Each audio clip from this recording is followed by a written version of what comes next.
Yo, what is up, guys? Welcome to Module 2. So hopefully by now you've gone through the entire nutrition courses. So I think there's 8 or 9 or 10 different modules for you to check out. So now that we've done the nutrition side of things, now let's move over to the exercise portion of things. So we're starting off today, the first module, with the workout program. So I'm going to tell you guys exactly how you can create your own workout program from scratch. And so by the end of this entire guide, you should be able to pretty much create your own workout program from scratch. So the first topic today is going to be all about how you can create your own workout program. Now, the first question you may have to ask yourself is, what is your actual goal? Do you want to gain more strength? Like, is being stronger your main priority?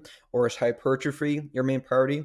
And for those of you who don't know what hypertrophy means or what it stands for, it's basically like muscle building. It's just a fancy scientific word for wanting to build more muscle. That simply is. So do you want to build more strength? Do you want to build more muscle? Or do you want to improve your cardiovascular health? Do you want to become a better runner? So it's really important to firstly define what your actual goal is, because it's going to be really difficult for you to create your own plan without knowing what the ultimate end goal is. And so what I'm going to assume for the rest of today's presentation is that your main goal right now is just to build more muscle. Overall, just wanting to build more muscle and lose more body fat, right? Because I assume that most people in this program right now want to mainly focus on that. And so that's exactly what I'll be alluding to. Now, the first thing here is you have to figure out your current schedule. So I want you guys to write down kind of like what a day-to-day typical day of you looks like. So let's say you wake up at 6 a.m., you have a breakfast, and then you go over to work at 9 o'clock, and then at 5 o'clock you're off, and then you come back home. Maybe you have to take your kids to soccer practice on one night, and then maybe the next night you have date nights, and then the day after maybe you want to go out with your friends, whatever it may be. But it's really important for you to like find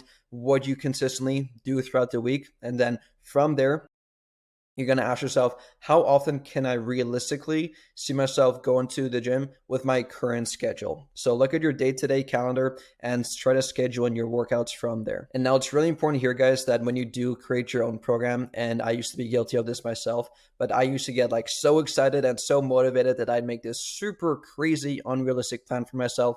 Like I looked at my day-to-day calendar and I looked at when I was free. I'm like, okay, well, if I really try to fit it in, if I skip lunch here, if I miss the meeting here, whatever, I'll be able to go to the gym 6 days a week. And yes, it may sound good on paper, but then realistically speaking, like, do you actually have enough energy to go to the gym 6 days a week? Do you actually have enough time to do that? What if something comes up where you still have enough time to go to the gym then? Like, you got to take all these things into account, because I would so much rather you guys try to undershoot your workout program than overshoot. Let's say you set this really unrealistic plan for yourself and you tell yourself that I can go to the gym 6 days a week. But then week 1, you may have a really good week. You may be able to do it. But then week 2, you're kind of busy. You had a couple meetings. You're kind of running late and you missed 2 of your workouts. Well, that's not going to be ideal, right? Because you set up your entire plan thinking that you'll be able to go to the gym 6 days a week. But now that you can only go to the gym 4 days a week on average, your entire plan is just messed up. So you might as well from the start have put you on just a 4-day workout split, right? And so we want to focus on getting 2 to 6 workouts in per week. And there's no right or wrong answer here. I just wrote down a couple notes here based on if you're a beginner, 2 to 3 workouts per week would be awesome. If you're a more intermediate, then 4 to 5 workouts per week are great. And then if you're a bit more advanced, like if you're super advanced and you've been training for 5 to 10 years now, then maybe 6 workouts per week would be more ideal for you. So for most people though, if you're like within 0 to 3 years of workout experience, 2 to 5 workouts, like in between that kind of like spectrum, there's no right or wrong answer there, because in the next slide, I'm going to explain to you guys exactly how you can actually create the workouts that you'll be doing on those days. So look at your calendar and say, how many days can I go to the gym? Is it 2 days a week? Is it 3 days a week? 4, 5, or 6? Well, for most people, I would say 2 to 4 workouts is more than enough. Now we're going to talk about the frequency. So we want to aim to train each muscle group at least 2 times per week. And so just realistically, from like a realistic standpoint, I want you guys to think about, when was the last time you got sore when you did your workouts? Or how long does the soreness actually last? Let's say you do chest day on Monday, for example. How long does your chest actually need to recover for you to do another productive workout? Is it 2 days? Is it 3 days? Is it 7 days? Well, most likely on average, most muscle groups do take around 48 to 72 hours to fully recover. And so there's no need for you to only train your muscle once a week, because let's say you train chest on Monday and it's fully recovered by Thursday, but then you're like waiting until next Monday again to train your chest again. And basically you're just wasting 3 days of like not training the chest at all when you could have just trained it on a Monday and a Thursday as well, right? So making sure that we train each muscle group 2 times per week is going to be ideal. And now, yes, some muscle groups will take a bit longer to recover than others. For example, the chest may take 3 to 4 days, whereas maybe like your side delts or your calves or your biceps may only take 1 to 2 days, right? But for the most part, I would just say keep everything consistent, keep everything super simple, super basic, and just try to train each muscle group 2 times per week. Now, here's how this could look based on your schedule. Let's say you looked at your day-to-day schedule and you've come to the conclusion that you can only go to the gym 2 times a week and you're more of a beginner. Okay, awesome. Here's how we're going to split up your workout splits. We're going to do a full body split. And basically what that means is that every single time you step foot into the gym, you're going to be training your entire body. So your full body. So that includes your legs and your upper body, your quads, glutes, hamstrings, calves, chest, back, biceps, shoulders, rear delts, all that good stuff, right? And you're going to be doing that on a Monday and a Thursday. So that's a prime example of what a 2-day workout split could look like. Now, let's say you can go into the gym 3 days a week. Awesome. Well, we'll do another full body split. And instead of training Monday and Thursday, we're going to be doing Monday, Wednesday, and Friday. The same full body splits. And now let's say you can go to the gym 4 days a week. You're more of an intermediate at this stage. That's where the lower upper split comes into play. So instead of you having to do a full body workout 4 days a week, which is probably going to be way too much, we're basically just going to be splitting up your workouts into a lower portion. So your quads, glutes, hamstrings, and calves, and maybe some abs as well. And then your upper body workouts. So your chest, back, biceps, triceps, and shoulders. And you're going to be doing lower on Monday and then upper Tuesday, rest Wednesday, and then repeat it again Thursday lower, Friday upper, and then you get the weekend off. So that's an example of a 4-day split.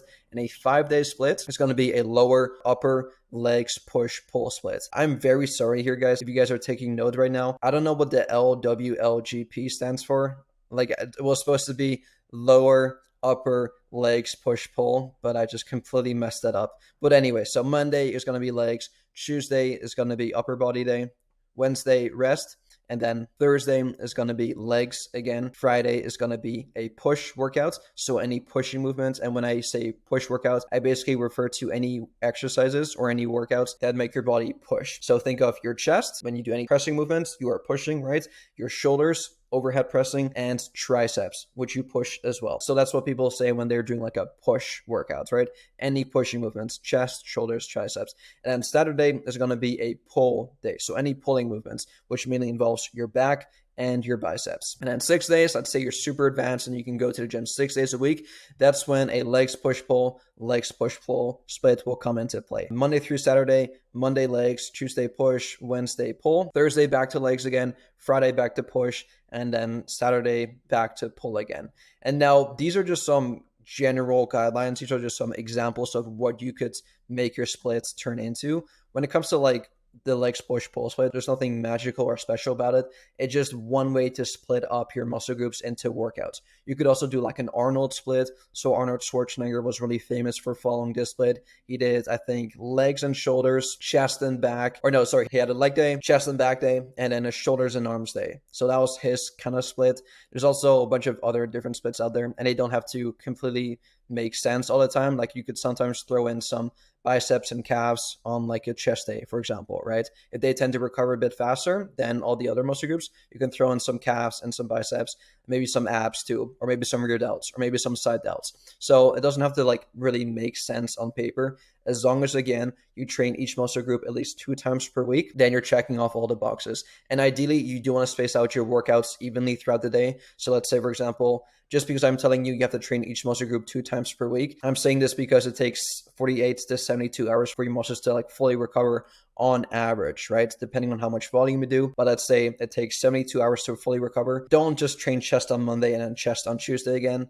Like, hopefully this makes enough sense for you guys. You do want to spread out your workouts evenly. So chest Monday and chest Thursday, for example. Don't do leg workouts back to back. I mean, you physically won't be able to. But let's say you're a maniac and you do want to do it regardless, like you're not going to be able to recover in time for that. So make sure you spread out your workouts evenly. Now, to conclude this quick little presentation is that, like I mentioned to you guys, there's no right or wrong answer here. It all depends on what your current like actual life schedule looks like, because I say this all the time. I don't want fitness to take over your life. I want it to enhance your life. So if you're making all these crazy sacrifices, if you're skipping out on date nights, if you're not taking your kid to soccer practice anymore just for you to get into the gym, you may have to reassess, right? Because fitness is not like this thing where you're going to have to be making some crazy sacrifices just to like fit in workouts or fit in this meal prep into your day-to-day life. Like, no, like look at your current life right now, look at what you're doing, and I guarantee you, if you're not wasting your time watching Netflix or just like scrolling on your phone the entire time, I guarantee you there's going to be an extra 2 to 3 free hours of free time that you could allocate towards your fitness goals, right? So don't be super neurotic about this. Don't be crazy about this. As long as you kind of like check the boxes of training each muscle group 2 times per week and doing around 2 to 6 workouts per week as well, you're doing a hell of a job. You're doing an amazing job. So like I mentioned, it all depends on your schedule and your preferences. And so just make sure that you pick a split that you enjoy doing and that actually works for you. If you don't enjoy doing the legs push pull split and you would much rather do the Arnold split, for example, then awesome. Go ahead and do that. No right or wrong answer here. Whatever you can stick with for a consistent period of time, that's what matters the most. So I'm going to let you go. If you have any questions for me, just let me know and I'll see y'all in the next guide. Peace.